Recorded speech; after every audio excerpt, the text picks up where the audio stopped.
Descubra una realidad oculta al mundo detrás del gobierno venezolano. Ludmila Padrino, abogada y prima del ministro de Defensa de Venezuela, Vladimir Padrino, revela en una entrevista exclusiva con The Epoch Times las devastadoras consecuencias del socialismo en su país natal. Con un pasado encaminado hacia la prosperidad y paz, ahora Venezuela enfrenta una realidad opresiva y desesperante. Escuche de primera mano lo que tiene que decir alguien tan cercana al poder sobre el futuro de la nación, las diferencias entre la Venezuela de antes y la de ahora, y un mensaje para los militares. Gracias por aceptar nuestra invitación. Gracias a ti, Jenny, por la invitación y la oportunidad. Gracias. Bueno, cuéntenos, ¿cómo fue su infancia en Venezuela con su familia? Mira, yo tuve una infancia, bueno, yo siempre digo, yo salí cuando éramos felices y no lo sabíamos. Salí de Venezuela. Mi infancia fue una infancia muy bonita. Yo crecí viendo a mis padres trabajar muy duro.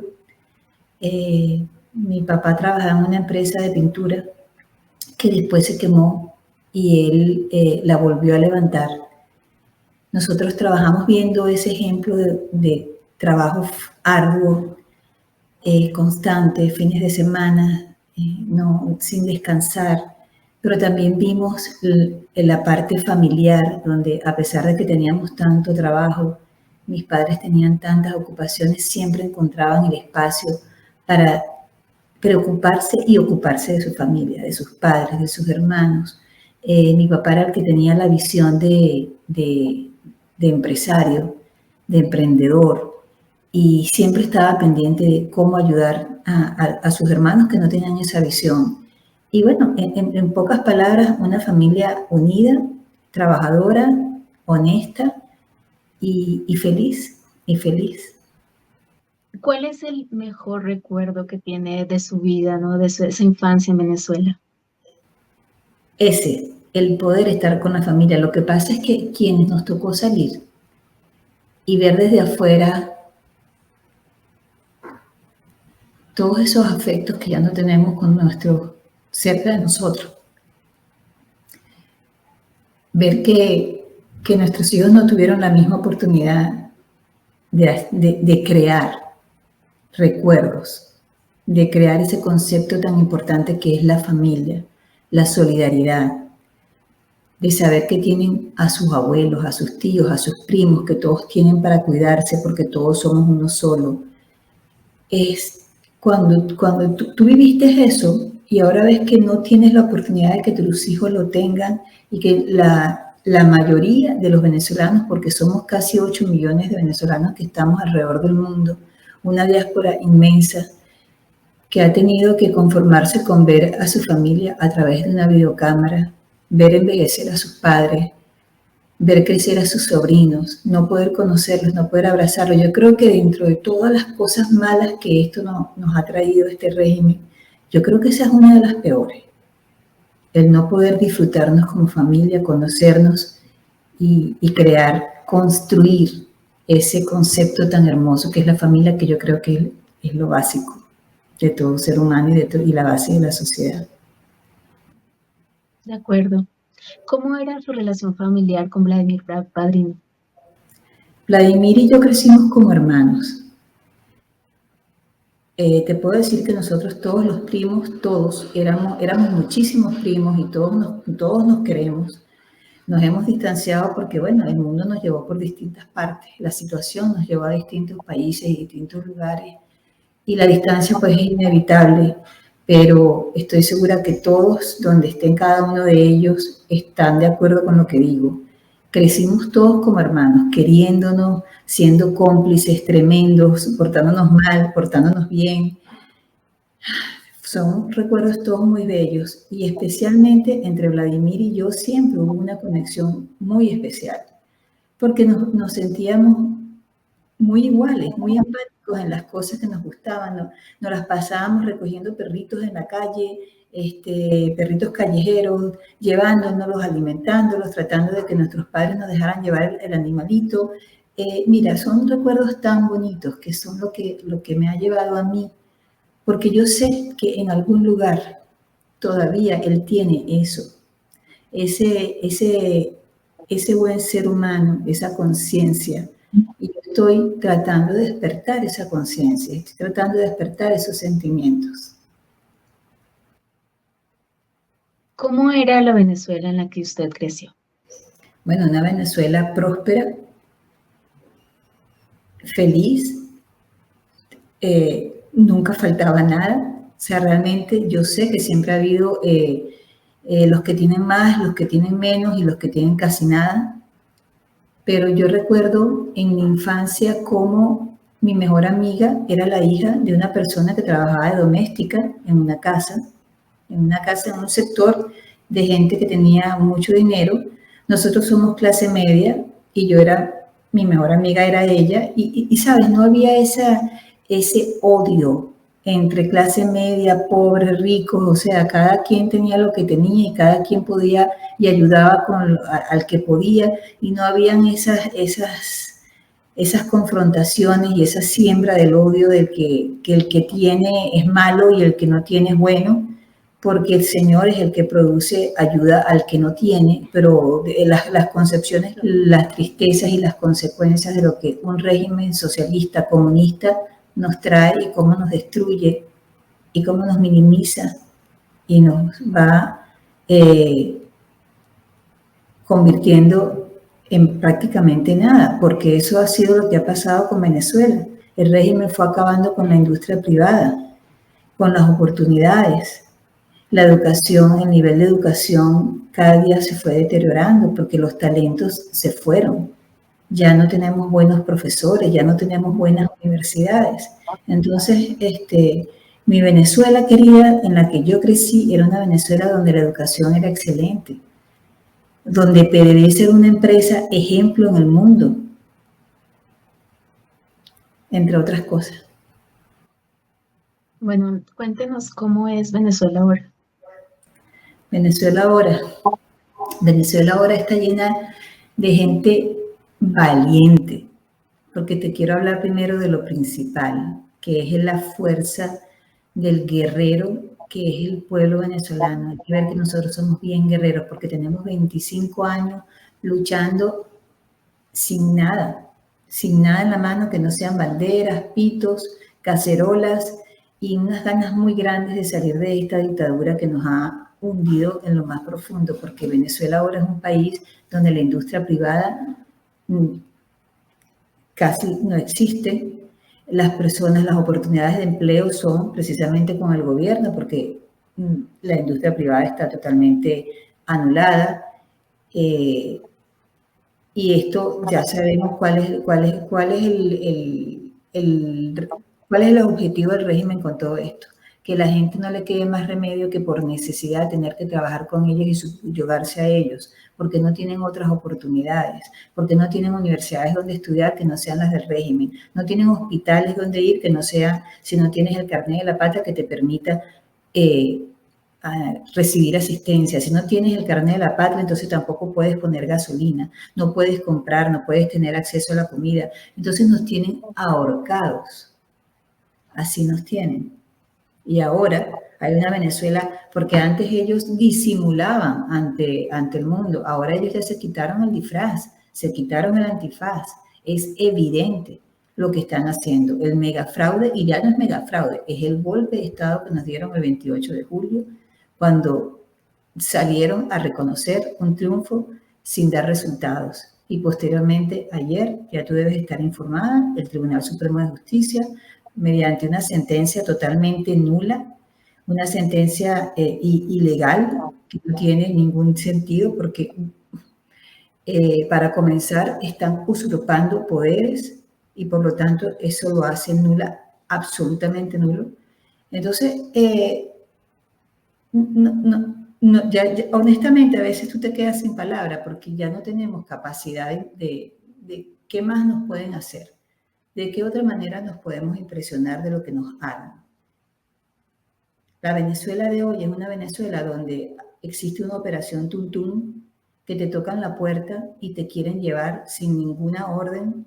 Ni siquiera son personas vestidas de oficiales ni funcionarios públicos, son personas, puede que haya llegan con carros oficiales, pero no son personas, no son funcionarios, son civiles, y te llevan a la fuerza, te rompen las puertas, las ventanas, se meten como sea y te sacan de tu casa. Se están llevando presos menores de edad, mujeres embarazadas, personas con discapacidades, niños de 15 y 16 años se los están llevando detenidos, y solo porque cuando uno les pide la orden, lo que te sacan es el teléfono y te muestran que tú estabas en una manifestación pacífica, en una concentración pacífica. Esa es la Venezuela de hoy. La Venezuela de hoy es que tú no puedes tener una gorra de Venezuela o una bandera en tu carro porque te remolcan el carro y te lo detienen. La Venezuela de hoy es que ahora ya la operación Tuntún ni siquiera es que te muestran el teléfono con tu foto, sino que te están diciendo que si tú no les das 3.000, 4.000 o 5.000 dólares, se van a llevar el que ellos les dé la gana llevarse detenido, sea el papá, la mamá, el menor. Entonces, mira, ya es una cuestión tan desesperante, tan angustiante. Estamos en manos de unos delincuentes. Son unos delincuentes. Al inicio de este mes de agosto, usted le envió un mensaje a su primo, Vladimir Padrino. Dentro de ese mensaje, usted mencionó que hablaban de un proyecto que él tenía, ¿no? Que no estaban de acuerdo los dos, pero que él se siente muy comprometido con ese proyecto. ¿Nos puede contar de qué se trata ese proyecto? Sí, claro, del chavismo. Lo que sucede es que cuando Vladimir inicia en la Academia Militar, Vladimir era en la época en que estábamos en una situación también complicada en Venezuela, porque pues, la inflación, la corrupción, el abuso de los políticos tenían muy descontento a un pueblo, y de eso pues vino el Caracazo. Había problemas graves también en la sociedad venezolana, que obviamente eran graves para ese momento, pero nunca, jamás, a los puntos que hemos llegado hoy en día. Pero ciertamente había una situación de descontento, y cuando Vladimir entra allí, existía en la Academia Militar ya un adoctrinamiento sobre este tema, y quien lo estaba llevando a cabo era precisamente Hugo Chávez.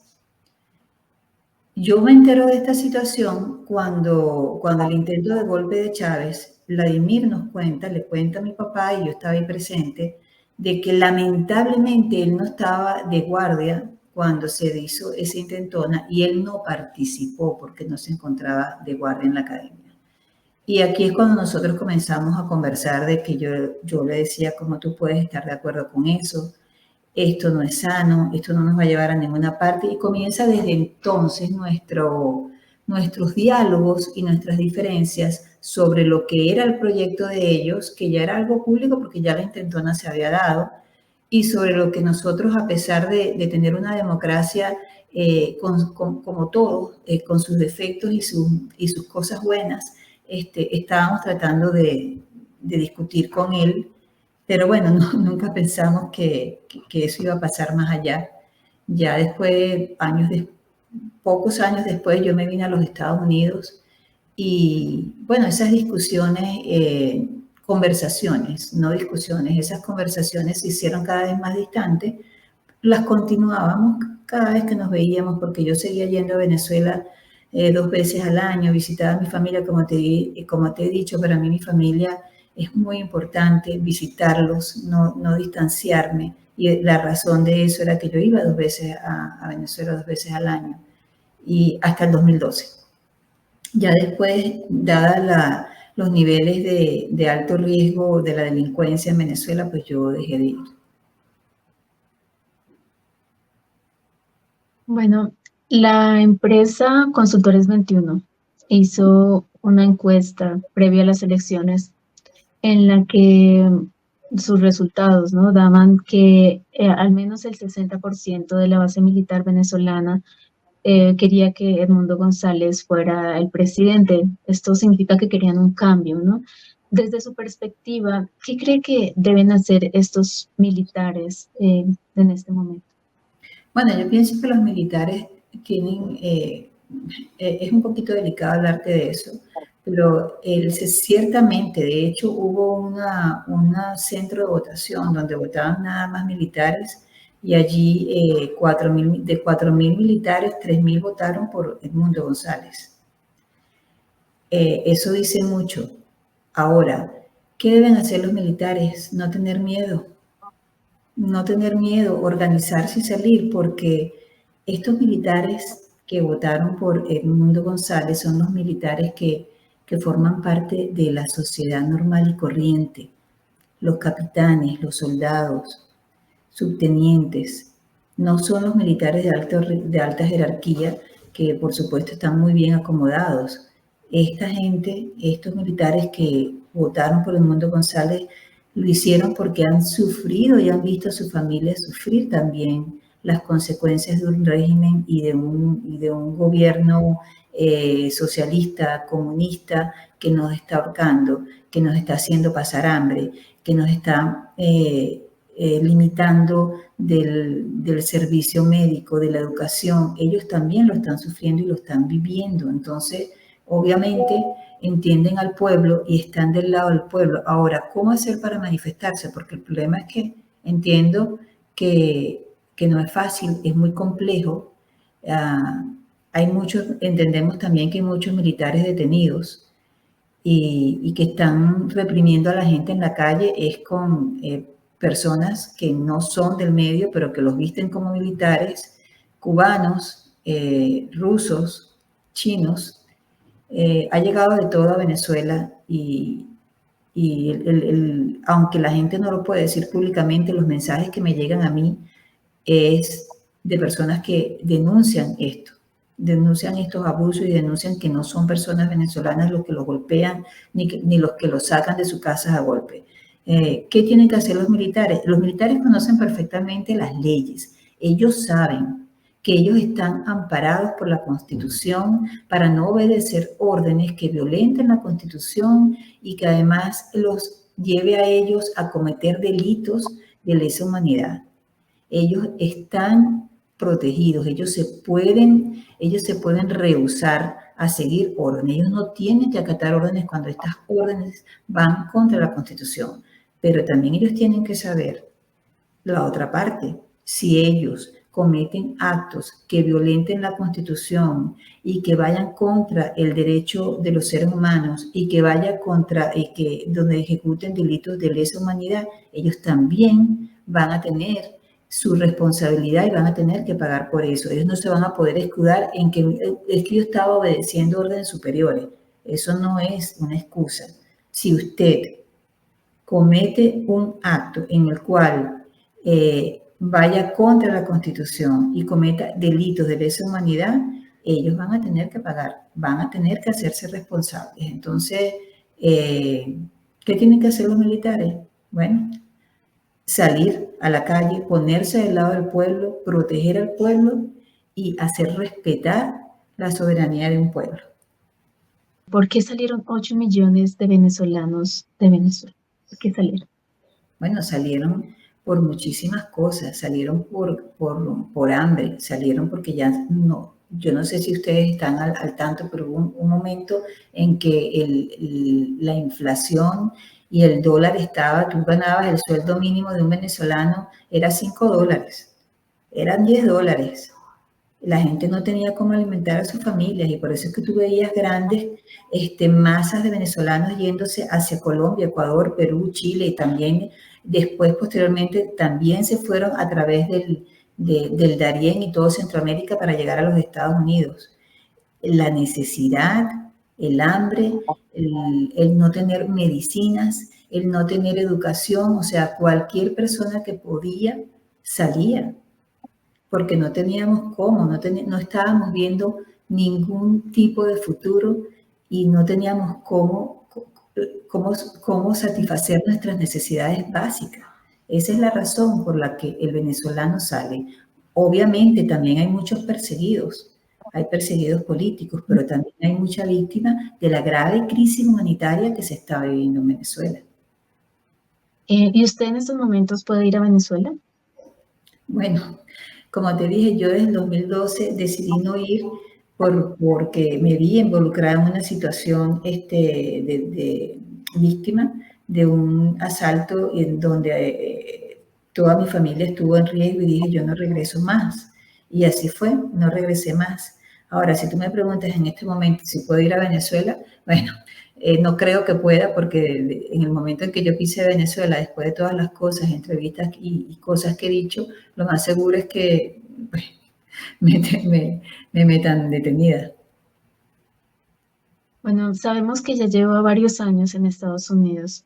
Si ahorita o en estos meses o pronto hay un cambio, ¿usted regresaría, iría a Venezuela? Por supuesto, me encantaría regresar a Venezuela. No hay algo que quisiera más que regresar a mi país y caminar sus calles y revivir todos esos recuerdos. No te podría decir que me voy a ir a vivir a Venezuela porque ya son casi 30 años que he estado aquí. Tengo a mis hijos aquí, pero en este momento cualquier persona que quiera participar en la reconstrucción lo puede hacer, no importa dónde esté. Lo que importa es la voluntad de trabajar. Gracias a la globalización, todos podemos participar y por supuesto que también, o sea, si tengo la oportunidad de hacer lo que sea para ayudar, reconstruir y hacer a mi país otra vez esa Venezuela hermosa que tanto me lastima, que tanto me duele y por la que muchas veces lloro, por las que muchas veces no duermo pensando por qué nos está pasando esto y también entendiendo muchas cosas que hay que entender también en este proceso, porque yo siempre digo, ¿por qué las cosas pasan por una razón? ¿Y acaso nosotros teníamos que pasar por todo esto para valorar lo que teníamos? Para valorar esa libertad tan hermosa que teníamos, esa patria rica en recursos, rica en un pueblo alegre, talentoso, y, y ahora tú ves que el venezolano está afuera y lo que quiere es comer arepa, ya no quiere comer hamburguesa, el venezolano quiere comer sushi, Toronto, quiere tomarse su malta, ya no quiere Mickey Way, ya no quiere otra, ya sabes, que queremos regresar, queremos lo nuestro, queremos nuestros sabores, nuestros olores, nuestra gente, todo porque, todo por lo que estamos luchando. ¿Qué desea usted para los venezolanos dentro y fuera del país? ¿Qué deseo? Justicia. Deseo justicia, deseo paz, deseo oportunidades, una Venezuela libre, buena educación, hospitales que funcionen, medicinas para todos. Deseo la felicidad, deseo muchas cosas, tantas. Deseo que se vaya Maduro y todo su combo. He debido comenzar por ahí. ¿Quiere usted agregar algo más, un mensaje para los venezolanos o un mensaje para nuestros seguidores? Sí, por supuesto. Yo pienso que es muy importante el apoyo de la comunidad internacional y de todas las personas que escuchen esta entrevista, porque una de las cosas que necesitamos es que se dé a conocer lo que está sucediendo ahorita. Lamentablemente es increíble, pero quizás cuando todo esto pasó en Venezuela el 28 de julio estábamos en plenas Olimpiadas, ahorita estamos en plena campaña electoral en los Estados Unidos y no se le ha dado la cobertura a las cosas tan graves que están sucediendo en Venezuela. Sí, todo el mundo sabe que hubo un golpe, todo el mundo sabe que hubo un fraude, pero no se habla de los niños presos, de las mujeres, de qué manera se están llevando a la gente ilegalmente, arbitrariamente. No se están hablando de todos los asesinatos que se están cometiendo. Y yo pienso que es muy, muy importante que nos ayuden a difundir qué nos está pasando y que necesitamos ayuda. A los venezolanos les pido mucha fortaleza, determinación, paciencia. Yo sé que estamos como ansiosos, esperando. Sigamos esperando, porque gracias a Dios tenemos líderes que nos están llevando de forma estratégica a un final que estamos esperando, a un final que deseamos, que es recuperar a nuestra patria y a nuestra democracia. Entonces, eso, les diría paciencia y mucha determinación en esta espera. Muchas gracias por sus palabras, por su tiempo. Gracias a ti, Jenny.